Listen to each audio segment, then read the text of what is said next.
Well, let's speak now to Tess Ingram from UNICEF, who joins us now from Gaza. Thank you very much indeed, Tess. Welcome back to the programme. What does this IPC classification actually mean for the starving civilians there in Gaza? Will it help at all? We have to hope that a report of this credibility and of this shocking nature will do something to spark the international community into action. I think up until now we have not seen the pressure that has been needed to influence a considerable change here in the Gaza Strip. We've seen a very minor increase in the volume of trucks coming in recent weeks, but it has not been enough to make a difference for those families who are struggling on the ground to survive, many of whom I've met in recent days and who are just despairing at the lack of options that they have to save their children. And UN agencies calling this a man-made disaster. What responsibility now does the international community bear for dealing with this and for having allowed it to reach this stage in the first place?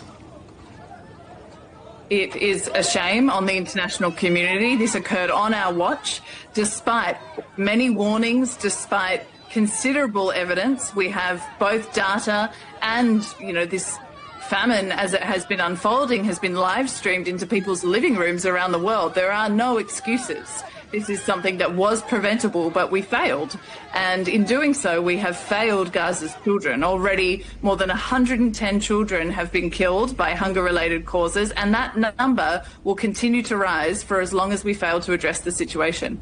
And so what are aid agencies able to actually do now? What is the main obstacle preventing them from delivering the food, the water, the medical supplies that you say are so desperately needed? You say that the number of trucks is increased slightly, but it's clearly nowhere near enough. UNICEF is still here on the ground alongside other UN agencies and humanitarian partners, doing everything we can. And it was good to see when I was at these treatment points the other day that we do have some treatment supplies that we're providing to these malnourished children and pregnant women, but they are in short supply and we need to get much more in quickly and at scale.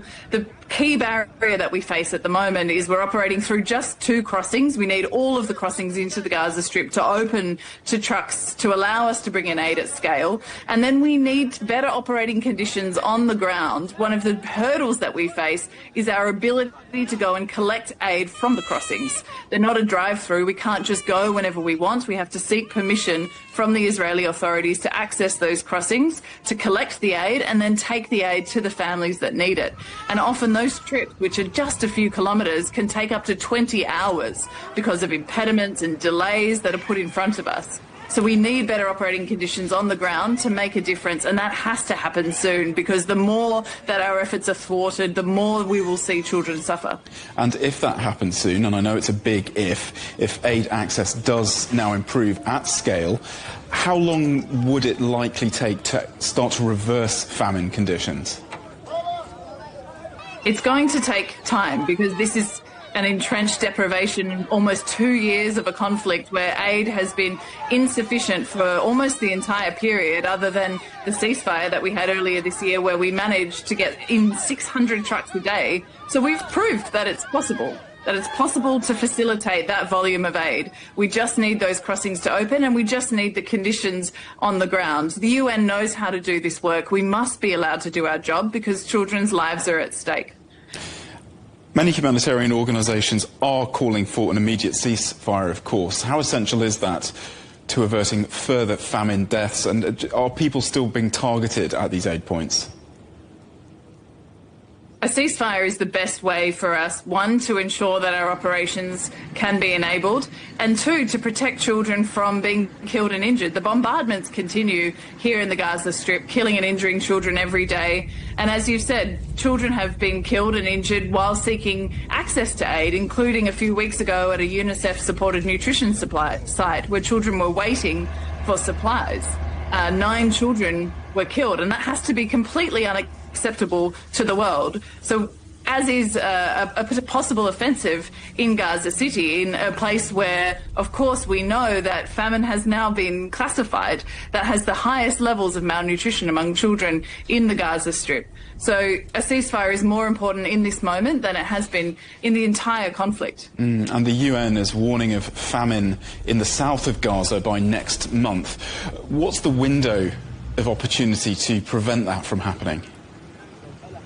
We need concerted action now, as quickly as we possibly can. I think that threat is very real. As I said, I've spent the last 2 days in that middle area in Deir al-Balah at nutrition treatment centres. I met with children who are severely acutely malnourished in Deir al-Balah, and including one girl, Noor, who was a healthy baby when she was born, 4 kilos, but now at 14 months old, she is only 5 kilograms, and she is hanging on to life. Her mother was in tears, worried that she was going to die. The mother is malnourished and so is her brother. The entire family is really struggling to find food, and that's just one of so many cases here in Gaza at the moment.